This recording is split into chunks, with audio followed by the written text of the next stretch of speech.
Magandang araw mga kaibigan. Bigyan natin ng reaction opinion itong post ni Doc Loren Badoy. Sabi niya, so nice of Ariel Kerubin. PME graduate, Valor Awardee, Marines. To be standing proudly with enemies of the state, CPP, NPNDF operatives, Teddy Casino, Satoru Campo of CPP Front Bayan Muna, Franz Castro, sino pa? Liza Masa, top recruiters of our children and countrymen to become violent extremist NPS, where untold members have died and have killed soldiers, like Kerubin in the almost 6 decades of the accursed existence of CPP, NPA, NDF. And where they continue unremorseful, undeterred to play their part in the deadly destruction of our country. So ito po, merong picture, nandyan si Colonel Kirubin. Dito siya. Dito siya, oh. Katabi niya si Teddy Casino, Satoru Campo, Liza Masa, Franz Castro. Nakahilera sila sa loob ng, I don't know, saang building ito at anong okasyon. Standing side by side with the CPP, NPA, NDF. So nice, so proud. So, marami akong nakibabasang comments na anyari, what happened to Colonel Kerubin? Ako, medyo nalulungkot lang. Kasi ako, nakasama ko si Colonel Kerubin dito sa Mindanao, yung nakuha niya ang kanyang Medal of Valor Award. Ano kami? How do I call that? Yung 1st Marine Brigade na unit nila na operational control sa 4th Infantry Division, kung saan ako na-assign. Si General Simato noon ang aming division commander, staff ako ni General Simato. Kaya nung giyera nung year 2000, nakahalubilo ko si Colonel Kerubin. At witness ako kung gaano ka-heroic yung ginawa ni Colonel Kerubin nung giyera nung year 2000. And then, nung na-assign ako sa Mindoro, nagkita ulit kami doon, sa kwentuhan, gano'n. So ngayon, personally nalulungkot ako bakit nagkaganito. Kasi, yung CPP, NPNDF, yung sina Satoru Campo, sila talaga ang leaders ng Satoru Campo, Teddy Casino, yan, Franz Castro. Members yan ng Communist Party of the Philippines. Although, hindi naman illegal to become a member of the Communist Party of the Philippines. Dahil sa batas na panahon ng Pangulong Marcos Sr. ay hindi pwede. Makukulong ka kung member ka ng Communist Party. Kaya lang, nung umupo si President Fidel Ramos, may naipasang batas na okay na.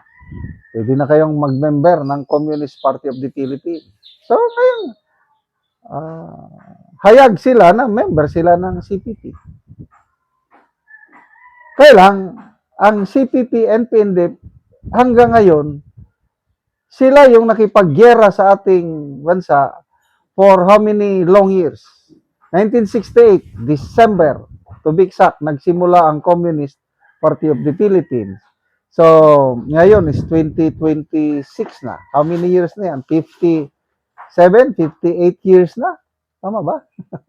Sa the longest communist insurgency war in the world, nandyan. Lumalaban pa rin. Tapos, nakakapanghinayang na although civilian na siya ngayon si Colonel Kerubin, but dala pa rin niya yung medal. Living hero. So nakakapanghinayang na katabi niya na ang mga kalaban ng ating bansa. As of now, kalaban pa rin sila. Kasi hindi pa naman sila tumigtigil. Although mahina na ang CPP, NPNDF, but nandyan pa rin sila. Kaya nga mayroong NTF-LCAC na sinimulan ni Tatay Digong natin. National Task Force of Ending the Local Communist Armed Conflict. Malapit na. Kaya lang, nandyan pa rin. Kung sa boxing pa, nasa final rounds na tayo, it's just a matter of knockout punch para totally silang matalo at ma-eradicate sila dito sa ating bansa. But nandyan pa rin. So to me, nakakapanghinayang, nakakalungkot na ang ating Medal of Valor awardee is ayan na hindi naman siguro I don't know. Di ba na katabi mo, Teddy Casino, Sator Ocampo, Lisa Masa, Franz Castro, sa isang okasyon is hindi, nakakalungkot para sa akin. Basa tayo sa mga comments. Alvin Torero, Ariel Kirubin ay kakampi ng CPP, NP, NDF. It's about time na matanggal ang mask niya, sabi ni Adrian Pascual. I was wondering why he said what he said about the Marines. Yun. Isa pang nakakapanghinayang, yung posisyon niya sa Brave 18 Marines. Nung una, tuwan-tuwa siya, sinusuportahan niya, considered heroic yung ginawa ni Master Sergeant Orly Gutesa na nagbulgar ng mga mali-malitang delivery. Mamaya, nung lumabas ang Brave 18 Marines, wala na, hindi niya na pinapaniwalaan. Bakit ngayon lang daw nagsalita? Tapos, kung ano-ano na lang sinasabi. Kaya, again, nakakalungkot. But, karapatan niya yan. Kung sumama siya sa mga leaders ng CPP, NPND, okay, wala namang bawal. Kaya lang, ang taong bayan, tayo na yung public perception ba? Kung anong isipin ng taong bayan sa kanya, hindi mo mapipigilan. Sayang na sayang. Salamat mga kaibigan sa inyong pagsubaybay sa channel nito. Nakakatulong kayo ng malaki sa tribong Talandig ng Bukidnon dahil ang income natin sa channel na ito is pantulong sa tribo. Namimigay tayo ng libreng yero at pako para makapagpatayo sila ng mas maayos na tirahan. Panoorin nyo ang video na ito. Karon na anak ko diri sa gipatindog nga balay sa natabangan na og yero. So muna ni ang iyang pag-aatupan karon. Muna ni daan lagi sa lugan.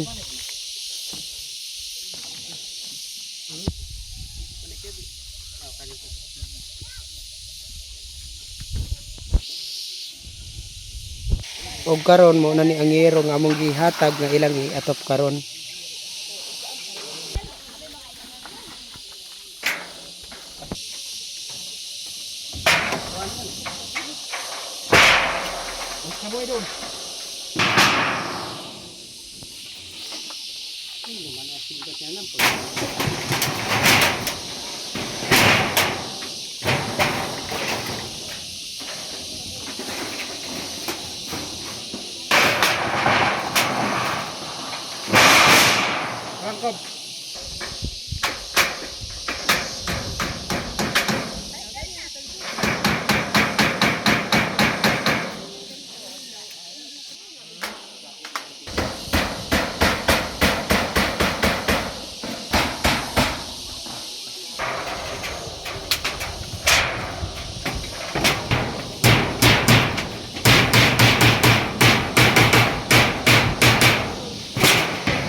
Og karon human na gyud sa pag-atop ang ginatabang nga yero.